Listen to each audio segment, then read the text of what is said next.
So at 13 years old, I had a I had a kill list. I gotta hunt them down. Now you got a problem. That's right. I don't think I've ever said this before. Seriously. Seriously, this is gonna be fun. Michael in particular, he become my big brother. The greatest of all time. Oh, we call him Black Jesus. You're not intimidating me. We're gonna go at it. It's crazy. Yeah, man. You're about to take your shot, and then all of a sudden, boom. The kiss of death. Man, my back was really spasming. How the hell do you tolerate that kind of pain? I played games with the flu. I played games with 102-degree fever, man. Powerful. Right. Man. They all thought I was absolutely crazy the day me and Shaq got in a fist fight. Fist fight. Oh, yeah. Fist fight. I'm not backing down. Listen, hey, dude, you got to throw me the ball. I said, man, fuck that. Get it off the rebound if I miss, bro. You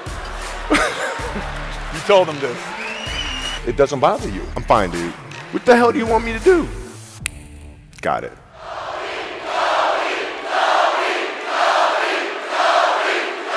Kids, Natalia had a certain, health situation or what have you, and you're staying up all night, and then you got to go out and perform because fans don't know, teammates don't know, nor do they care, nor should they, that you've been up all night. You got to perform, right? And so you just got to go to work, man. That's respect. That's respect.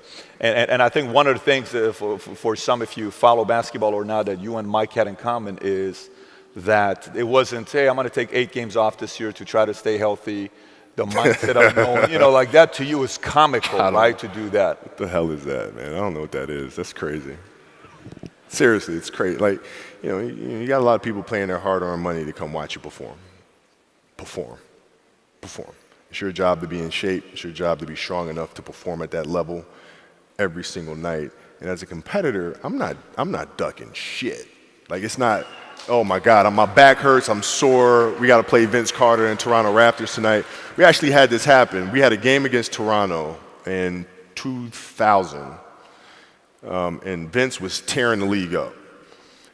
My back was jacked. But like the perception of that, like what? Kobe's missing the game against Toronto and Vince Carter because my back was really spasming. But people will be like, what? Oh, he's ducking Vince. Excuse me? No, I don't think so. So I would be in the layup line like, okay, there's a lot of days where, you can rest and recover. Today ain't one of them. Your back can bother you any other day. That shit ain't bothering me today. Wow. He gonna have to see me today. Yeah. Oh, man. Yeah. He was another one that came in. You thought for sure, he was going to be one of the, in a whole different league when he came in. Obviously, he just I don't know what his vertical leap is, 46, 47. It's out of this world what he does. The best dunker I've ever seen. Insanity is, Vinsanity is why they call him that. So crazy. You're an alpha. You have a very strong personality, extremely strong personality. And then you got a team with Shaq, and then you got a team with Phil Jackson, and you guys are all working together. How was it taking coaching from an alpha and you're an alpha? And was there a progression of you finally understanding him or him understanding you? What did that look like, the relation between you and Phil? No, at first it was rocky, but I didn't understand it was rocky. And let me elaborate. I was extremely naive.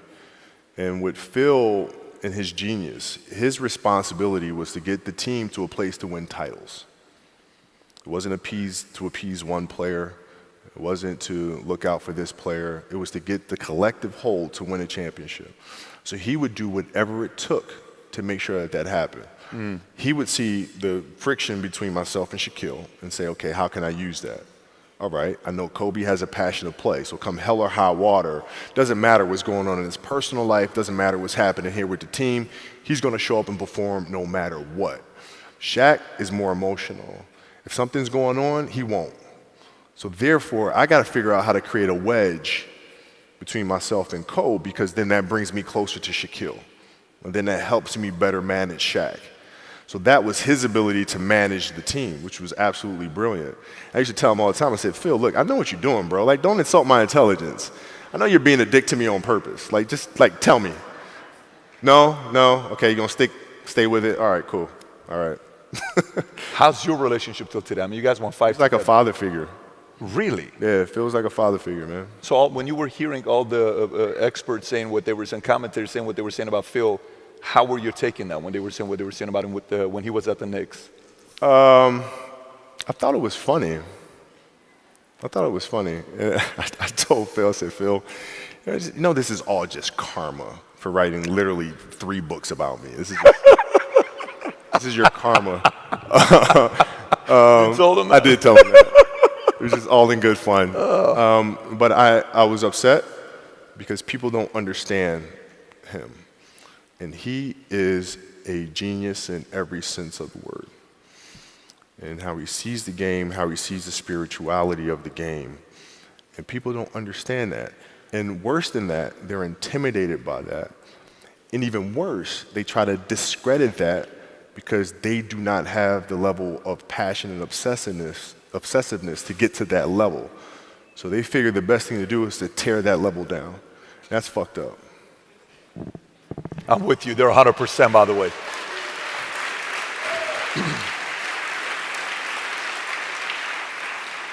Obviously, he had a lot of interesting rituals. You would hear about the yoga. You would hear about all this stuff that he would do. What is the weirdest thing he did with you in practice that you're like, what the hell are we doing here? He had a Tai Chi master come to practice. And we walk out there, and the Tai Chi master standing in center court and tells us to take our shoes off. And I'm pissed because I'm ready to play basketball. And he's standing up there and says everybody closes their eyes and stuff, and he does stuff like monk gazing at moon and talks about the fingertips and barely touching and the spirituality of all that. And I'm peeking around like, is everybody doing this shit? Like, what the hell's going on?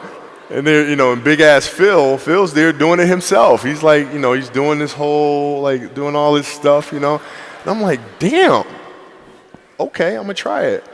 But honestly, I bought into it. I bought into the meditation. I bought into the deeper connection that exists within the game. And so when you watch our teams, or you watch any of Phil's teams, or Chicago teams, Game 6 against Utah, you watch our games, Game 7 against Boston, we were never rattled, ever. Because we're always in the moment, always in the present, always extremely calm, always looking at the reality of the situation and not letting our emotions cloud our execution. And that comes from being in that meditative state that he would teach and preach from day one. Would he take you back? Would he take you back and say you had a terrible game and it was, the season prior? Would he take you back and say, we're going to watch this game. It was the worst loss we had. It was absolutely embarrassing for you to kind of see what things you did to improve. Was he that kind of No. It was more about fundamentals and improving the game. Move on. He was very hands-off, right? In the sense of he allowed players to develop. He would allow you to find your truth and then go after it. And he was there to simply guide you along that journey, which I actually learned from him, and that's how I parent. And that's how I coach my daughter's team now. So that's why I say he's a father figure, because I've learned so much from him as a coach that I take as a father, as a husband, and as a coach myself. But he's very observant. Was he better one-on-one or one-on-few? Like one-on-one versus one-on-12? Like if I'm having a team meeting and I'm talking to guys to rally them or calm them down, or it's okay strategy, or was he very good one-on-one, just you and him, closed doors? Yes, great conversationalist, but hated confrontation. He hated confrontation. Direct confrontation is not his thing. Doesn't do it. Never did well with it. It had a lot to do with how he grew up and his brother, his siblings, and father, and so forth and so on. Hates direct confrontation, and he knew that about himself. So that's why a lot of his challenges were indirect. He went to the media with things, so he's very indirect. He would never challenge a player directly. He didn't like that. Yeah. He said one time you guys had a meeting and he sat you down and Shaq down and he says, listen, I know you guys think you're alpha. I'm a bigger alpha than the both of you guys. Did that ever take place?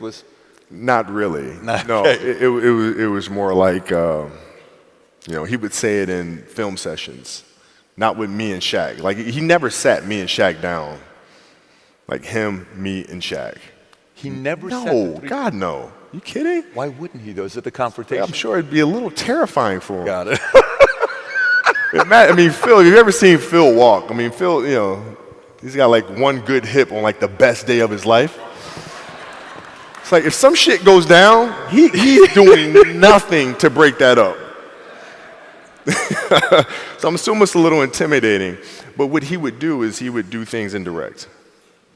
And it wasn't about calming the waters.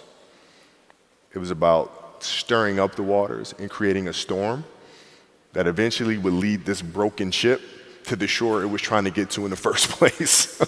So was he constantly instigating and steering in his own way? That's what he was doing, man. So, like, if you ever seen the movie Moana, if anybody has kids here, I'm sure you've seen Moana.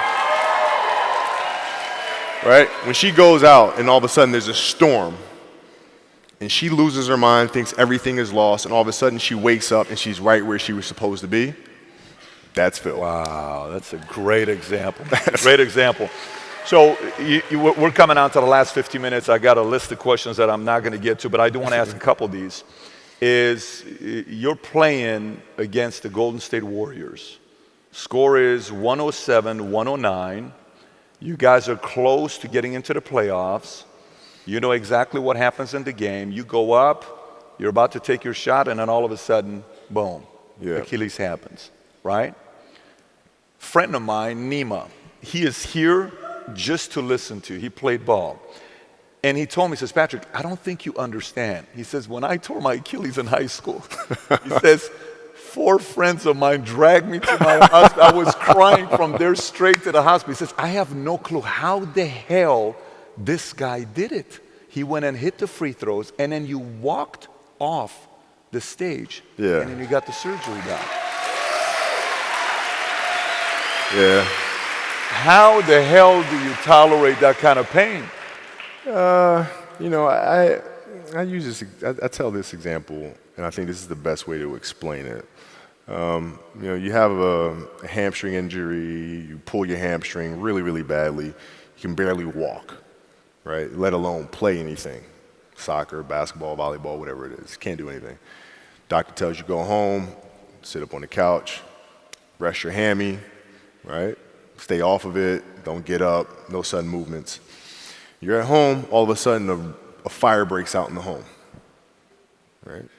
Your kids are upstairs, you know, wife is wherever she may be, you know, shit's going down, right?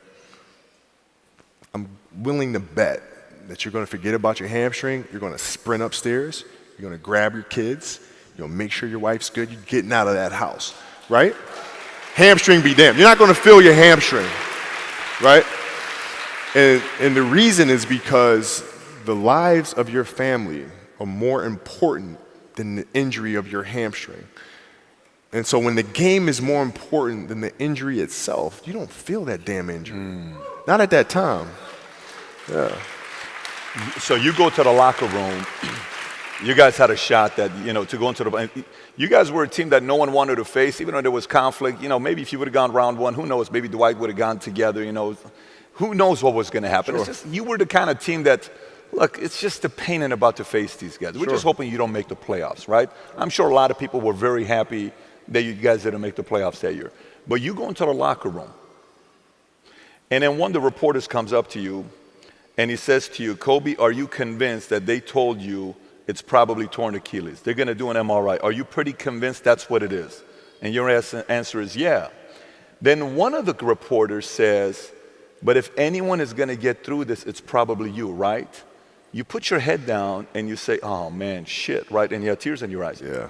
Did you say, oh man, shit, because everybody's expecting me to be invincible, man? Like, freaking let me just play the damn game. I'm a human being. Is that kind of what you were thinking? Or was it like, the world expect me to come back in the next month because I'm Kobe? Like, what were you thinking in that moment with all that pressure? I was thinking, like, I don't know if I can do this. Dude, wow. Achilles were like the kiss of death for athletes. Like, I don't know if I can do this. I don't know. There's so many factors. There's the surgery that has to take place. The surgery has to go well, right? And then just, it's a tendon. I'm not dealing with anything that's muscular or things that I can control. I can't control a tendon. You know what I'm saying? So, like, I don't know. And then thinking about what that process of recovery is going to look like. It's a long one. Do I want to do that shit? I don't know if I want to do it. I don't know. So that was the hardest part. You don't know if you want to do it, or you don't know if you are going to be able to come back from it? Both. Oh, like, both I don't know if I can do it. I don't know if I want to do it. Got it. I mean, it's a long Yes. process. But like, when I went in the trainer's room, my kids are in there, and you know they're looking at you and stuff, and I'm looking at them, and I'm like, you know, it's all right. Dad's gonna be all right. It'll be fine. It'll be all right. It'll be all right. It'll be all right.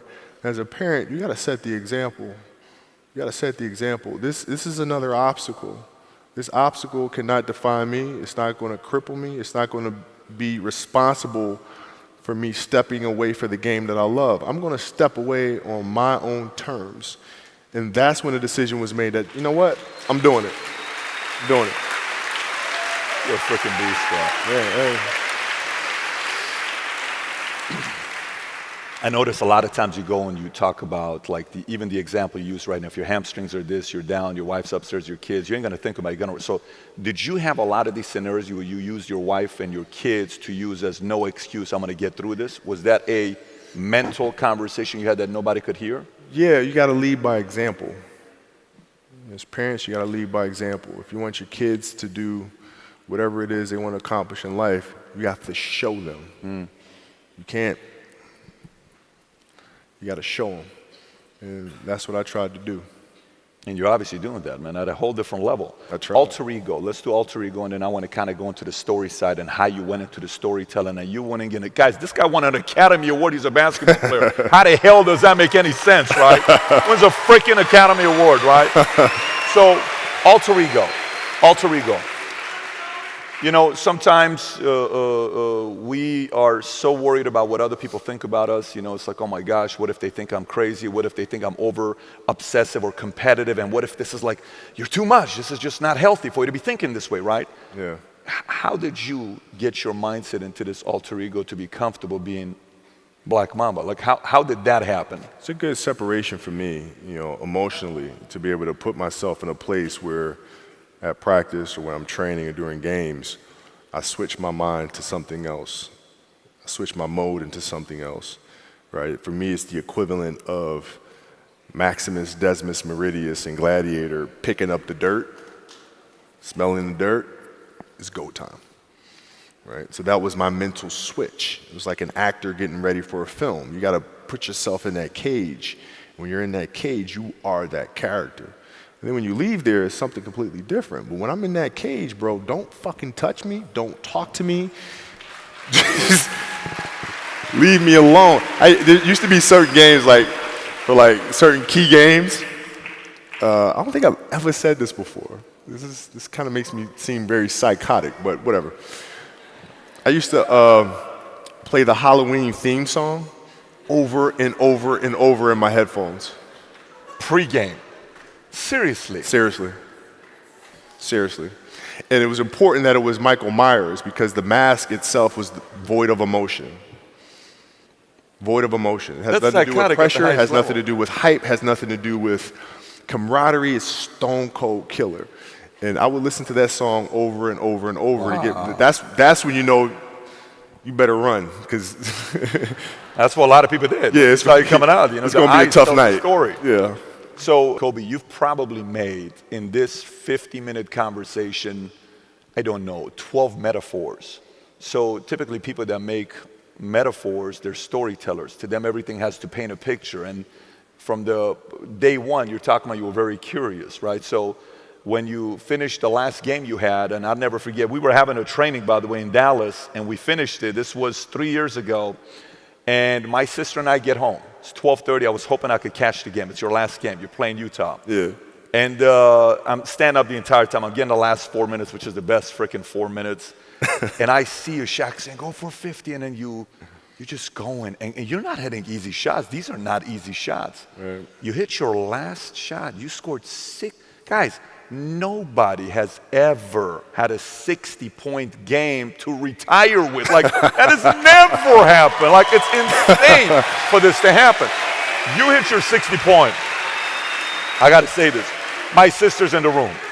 Kobe, I got tears coming down and watching you. when this happens, because 20 years I've been following this guy, and I relate to you because in the insurance world, I take a lot of your similarity. You may be in a complete different world. I'm looking at the world here, and it's just like seeing this guy. He's so freaking determined to say, I came and gave everything I had, and I'm going to give it till the last freaking second. That's what you did. But then you leave, and you're like, no, it's good. I'm cool. You tell your story. You give your message. Everybody's flipping out. You're like, no, Kobe's going to come back. No. Kobe, and then you go into your storytelling, all this stuff. How did that disconnect and going into that go? And you're still helping out a lot of players. You're always advising Laker. You know, Jeannie calls you, anybody calls you, you're helping out, no problem. Sure. But how did that adjustment go from there to all of a sudden, man, I got to go tell stories? Yeah. How did that happen? Because I love it. So, you know, it started for me again in high school when I started learning about storytelling, writing, how to structure a story, how to put together, how to thread together a narrative that has a bigger message, how to create compelling characters, how to take some of the emotions from my own journey and instill them into characters that inspire or teach the next generation. Therefore, they can avoid some of the pitfalls and landmines that I had to go through. Right? That's something I'm extremely passionate about. So I loved it. So it wasn't a matter of, man, I gotta put this aside, I gotta move on to something else. I was excited. So, man, I can't wait to get started. I can't wait to move on and do something else. And everybody kept saying, man, like, my wife asked me one time, we were filling out a form for school, and it said, all right, father, occupation. And she's like, what am I supposed to put down? You know, I don't know, storyteller. You want me to write storyteller on your kid's form? Wow. You know, yeah, I guess. I mean, that's what I'm doing. Because, dude, really? All right, fine, just put producer, I don't know, right? But during that year, everybody kept coming up to me and saying, okay, you're going to have stages of grief when you retire. You're going to go into a state of depression when you retire. And those are all normal and all this other stuff. And I'm like, dude, I'm fine. Yes, of course you would say that. I said that too. I'm like, dude, fuck, man. And so after a while, I just started listening, like, oh, yeah,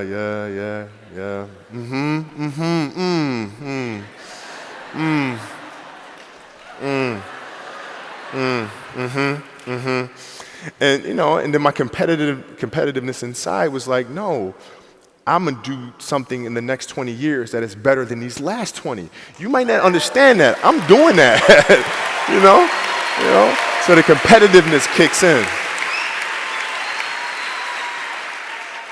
You've gone, same determination. What's your current work schedule look like today? It's different because I personally am not writing every word of the novels. I am not animating the films. What I have to do now is make sure that the people that we bring in, these obsessives that we bring in, are challenging themselves to do the best job that they think they can do. That's what I'm there for, is for them to constantly look in the mirror and self-assess and challenge themselves. If we have a project and you're saying, okay, I can do that, that's not the project we want. The projects that say, I don't know if I can animate that. I don't know how to write that story. I don't know how to do that. Those are the things we want, because through that curiosity, you'll reach a level that you didn't think was possible. Mm-hmm. And so running the studio, that's what I'm doing. Are you a big movie guy? You're huge. Okay, so how do you watch movies? Like, you know, my experience is people watch movies in many different ways. Not everybody watches movies the same way. When you're watching movies, how are you watching a movie? I watch them multiple times, and I wear different hats every time. So the first time I watch it just as a fan for pure entertainment value. Then I watch it from the director's lens and see why he made some of the decisions, or she made some of the decisions that she made for the film. Mm-hmm. And then I look at the lighting. Lighting? Oh, yeah. Like, lighting's extremely important. Of course. Oh, yeah. Then I listen to the music. And then you can challenge yourself by really understanding the director's point of view if you watch a film without music and without sound. Then you can actually see the film for what it is.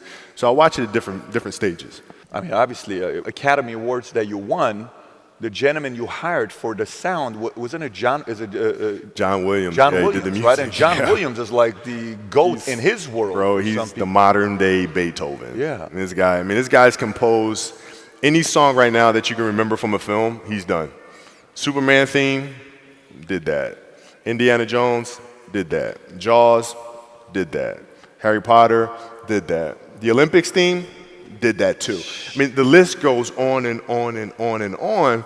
And, you know, he's like 85 years old. That's crazy. Yeah, man. That's yeah. crazy. Yeah, That's he's, pure he's passion doing the new expression. Star Wars film now. Oh, Star Wars too, that part. He did that one too. Yeah. So when you say recruiting and putting your team together with your projects today, who are you recruiting? Like, you know, if you're putting a basketball team together, you need a GM, president, you know, trainers, all this stuff, assistant, good coach. What do you need right now when you put Like, for example, right now, building out an animation house, right? So you got to start with the head of the snake. You got to look at the person that's better understands the type of animation that you want to create. And they have to be obsessives, have to have a knowledge base, a historical knowledge base, because I love people that understand the history of their industry, ins and outs of it all. And then you bring that person into the picture, and then you allow them to do what you brought them in to do. So you leave them alone, kind of like Phil left you guys alone to do. I'm not going to hire you to tell you how to do your job. Got it. So recruiting, obviously in the league you were known as a great recruiter. So what is your recruiting approach? So if you're sitting down with me, I'm somebody you really want me on the team. What's your approach to recruit me? You want first place, come play with me. You want second place, go somewhere else.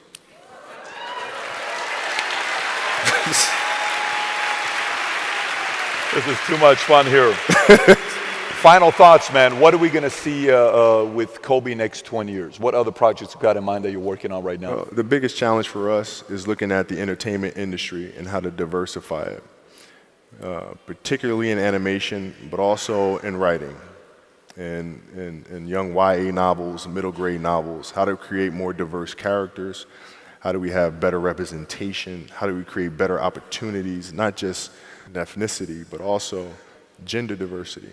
I have 4 girls, right? So my mission is to make sure women have opportunities that they haven't been afforded. That is I'm the father of 4 girls. So that is my next obsession, is how do we lead that charge from the front? How do we take an animation industry that lacks in diversity, substantially lacks in diversity? How do we take some of those old animation techniques and teach a whole new generation of animators to come in and create films that inspire the world? And we're getting after it. I think everybody knows crystal clear Kobe's going to get whatever Kobe wants. That's crystal clear, man.